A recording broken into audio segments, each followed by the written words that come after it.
Kosong. Teh gelas aja gak apa-apa dah. Hari ini aku mancing sama teh gelas, tapi ale-ale kosong. Pernahkah kalian membayangkan seorang bule yang datang dari negara maju tiba-tiba minta saran bagaimana cara modifikasi motor supaya jadi jamet? Kedengarannya mungkin lucu, tapi ini nyata. Aku beli motor ini ya, tapi aku ada masalah. Lihat motor ini ada masalah besar ya.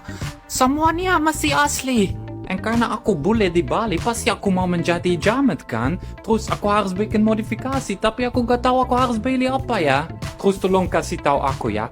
Aku harus beli apa kalau aku mau menjadi jamet? Selama ratusan tahun, Eropa dianggap sebagai standar tertinggi peradaban dengan sistem sosial yang efisien dan gedung bersejarah yang indah. Tapi anehnya, di balik kesempurnaan itu banyak orang asing justru merasa kesepian. Banyak ekspatriat yang bercerita bahwa di negara asal mereka hidup terasa seperti mesin yang sudah diatur jadwalnya. Mereka bekerja keras dari pagi sampai malam demi mencapai standar hidup yang ideal. Tapi saat pulang ke rumah, yang mereka dapati hanyalah kesunyian. Seorang pria asal Belanda bahkan memberikan pengakuan yang menyentuh, di Eropa saya punya segalanya, tapi di Indonesia saya baru tahu rasanya bahagia. Kenapa begitu? Karena di sini orang-orang lebih banyak tersenyum. Ada kehangatan sosial yang tidak bisa dibeli dengan sistem asuransi atau infrastruktur yang rapi. Di Indonesia yang dinilai bukan sekedar apa pekerjaanmu atau berapa banyak uangmu, tapi senyuman dan ketulusanmu. Inilah yang membuat mereka merasa memiliki ruang untuk bernapas yang tidak ada di negara mereka yang serba kompetitif. Salah satu hal yang paling disukai bule tentang Indonesia adalah konsep waktu yang lebih santai. Seorang pelancong asal Jerman membandingkan betapa kakunya jadwal di negaranya dengan fleksibilitas di Indonesia. Di sini, rencana bisa berubah dalam sekejap dan itu tidak masalah. Mereka belajar untuk live slowly atau hidup lebih lambat. Jika mereka merasa nyaman di sebuah tempat, mereka tidak ragu untuk menambah durasi tinggal hanya karena merasa cocok dengan pemilik homestay atau suasana lingkungannya. Indonesia bukan lagi sekedar destinasi liburan murah untuk berjemur, tapi tempat untuk menemukan kembali jati diri mereka yang hilang di tengah kesibukan dunia barat. Perjalanan menjadi lokal ini penuh dengan momen kocak. Mari kita lihat beberapa contohnya. Ketakutan terbesar masuk angin. Bayangkan seorang bule yang diingatkan warga lokal untuk pakai jaket karena hujan deras, karena kalau tidak dia bisa masuk angin. Konsep medis khas Indonesia ini akhirnya mereka adopsi juga, bahkan sangat lengkap, seperti contoh perintah mandi dulu setelah kehujanan. Skill berkendara tingkat dewa. Di Belanda orang diajari teknik berkendara yang sangat rapi, tapi di Indonesia mereka sadar bahwa jalanan penuh lubang sebenarnya adalah inovasi untuk membuat mereka menjadi pengendara yang lebih hebat dan waspada. Anda kita selalu harus bikin tes begini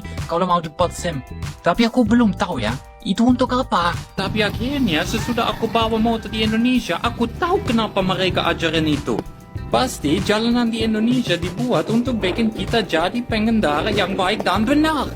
Di Belanda kami selalu pakai ini untuk bikin orang yang bawa motor pelan-pelan. Tapi di Indonesia orang lebih pintar. Mereka gak harus habisin uang. Menu wajib Indomie dan gado-gado. Dari yang awalnya asing, sekarang mereka fasih memesan Indomie goreng 2 atau mencari gado-gado untuk makan siang. Ada gado-gado? Hah? Bisa bahasa Indonesia? Ya, saya masih belajar. Oh maaf, gado-gado habis. Tinggal nasi jenggo. Ya, it's okay.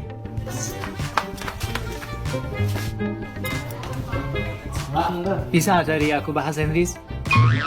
Bahkan ada yang sudah berani pesen jamu atau ale-ale yang biasa di kulkas dan sayangnya sering kosong. Cari apa ini bule ini? Cari ari-ari sama Gunung Karampatang. Udah login. Udah login. Belum sunat. Belum sudah. Ali. Ada di kulkas. Kosong. Kosong. Wah, gimana dong ale-ale kosong bule? Waduh. Teh gelas aja gak apa-apa dah. Transformasi yang paling luar biasa adalah ketika mereka mulai menguasai bahasa daerah. Kita tidak bicara soal terima kasih atau apa kabar, tapi sampai ke level curhat. Ada momen di mana seorang bule bisa mengeluh dalam bahasa Jawa. Mereka tidak hanya belajar bahasa, tapi juga merasakan penderitaan dan kegembiraan yang sama dengan warga lokal. Kene mumet-mumet mikir kerjaan yo. Pusing mulai. Pusing. Ono wong Jepang lo nak. Lambi tahanan gitu, Nusa Kambangan. Hari ini Honjing.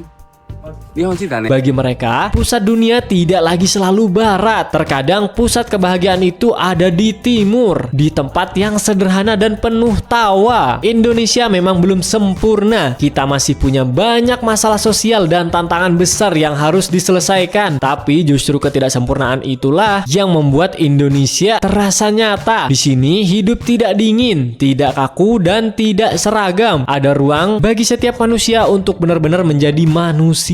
Melalui mata para pendatang ini, kita bisa belajar untuk lebih menghargai apa yang kita miliki, bahwa kebahagiaan bukan selalu soal kemewahan, tapi soal koneksi antar manusia. Nah, sekarang bagaimana nih menurut kalian? Apa momen paling lucu yang pernah kalian lihat saat bule mencoba jadi orang lokal? Yuk tulis di kolom komentar ya. Jangan lupa like, share, dan subscribe untuk cerita unik lainnya. Sampai jumpa di video berikutnya. Thank you.